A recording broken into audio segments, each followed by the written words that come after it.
Want to speak real English from your first lesson? Sign up for your free lifetime account at EnglishClass101.com. Hi everybody, my name is Alicia. In this lesson, we're going to talk about some expressions you can use to talk about your abilities. So I'm going to introduce some expressions you can use for the past, for the present, and for the future. These are just a few examples of some ways you can talk about the things you can, could, and will be able to do. So let's take a look with a few examples of each pattern. Okay, let's start with the first one. I can plus a verb. So here the subject in the sample pattern is I, but we can replace I with, for example, he or she or it or they. The same is true for all of the other patterns I'm going to introduce in this lesson. So we use I can plus a verb as sort of the basic, most simple way to express something we are able to do. So example sentences, I can speak English. My verb here is speak in this case. So this could be something many of you can use. Another example, here I've changed the subject to she. So she can, my verb is run. She can run 5K, 5K meaning 5 kilometers, in 30 minutes. So these are just some simple, very basic ways to express something we can do, we are able to do. Of course, we can use the negative for this. I can't speak English. I can't speak Chinese, for example, or she can't run 5K in 30 minutes. We can make the negative with this pattern too.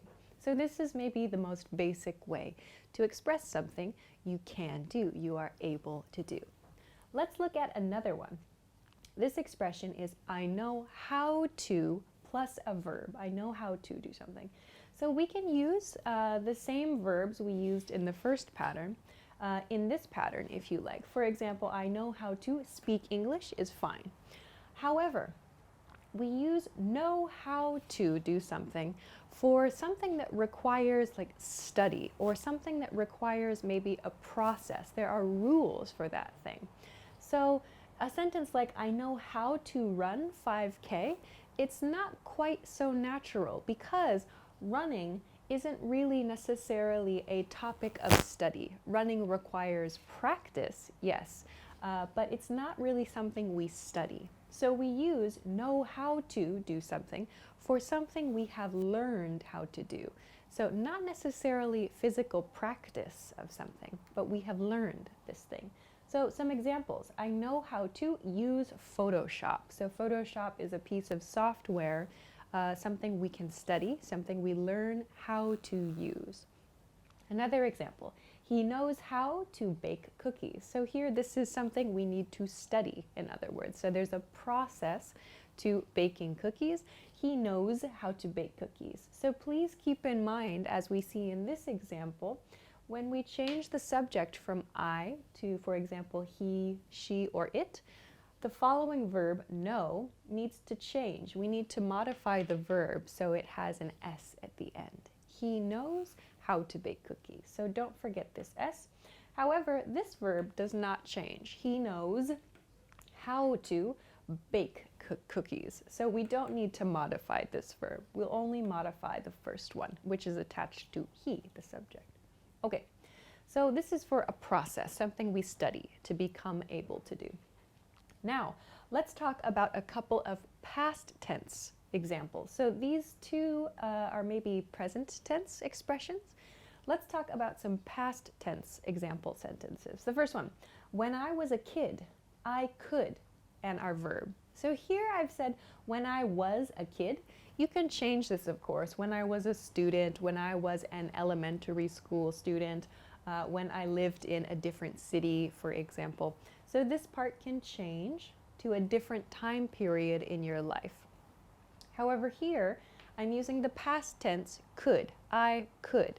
So this implies, this suggests that maybe this action is not possible for you now. Let's look at some examples. So when I was a kid, I could swim all day long. So this sentence sounds like now I can't, really. It's just a simple expression with past tense. I could. So maybe the speaker is going to share some more information about their current abilities. But here I've used when I was a kid. Again, you can change this to like when I was in swimming club, for example. I could swim all day long. So there are a lot of different variations you can use with this pattern. Anyway, let's look at another example. When you were a kid, so maybe if a parent wants to talk to their son or daughter about their childhood, they can use this expression. So when you were a kid, you could sleep for 12 hours straight. So 12 hours straight means 12 hours non-stop.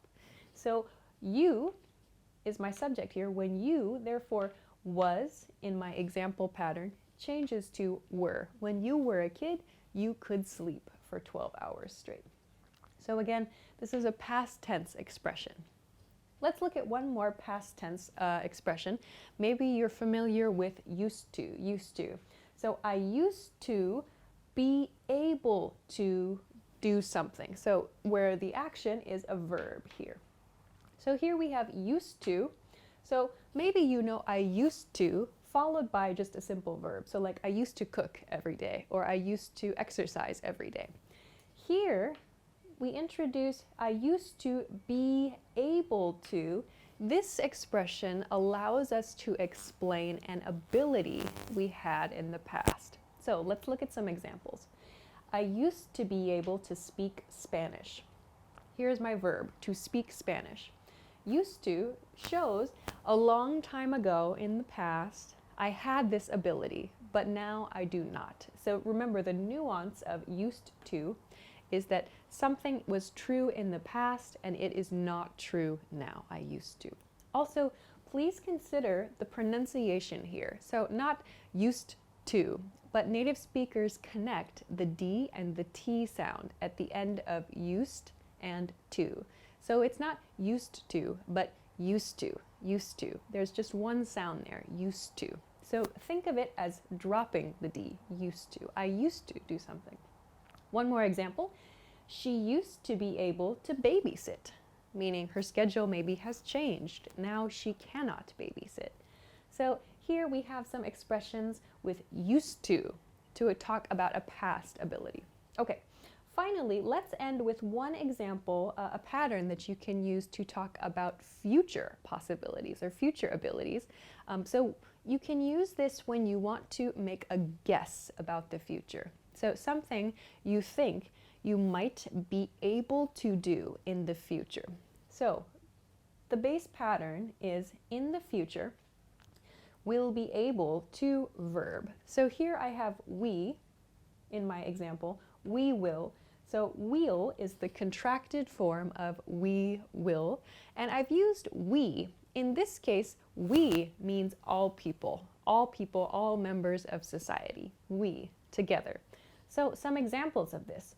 In the future, we'll be able to use AI technology. AI, so artificial intelligence, AI technology. In the future, we'll be able to use AI technology.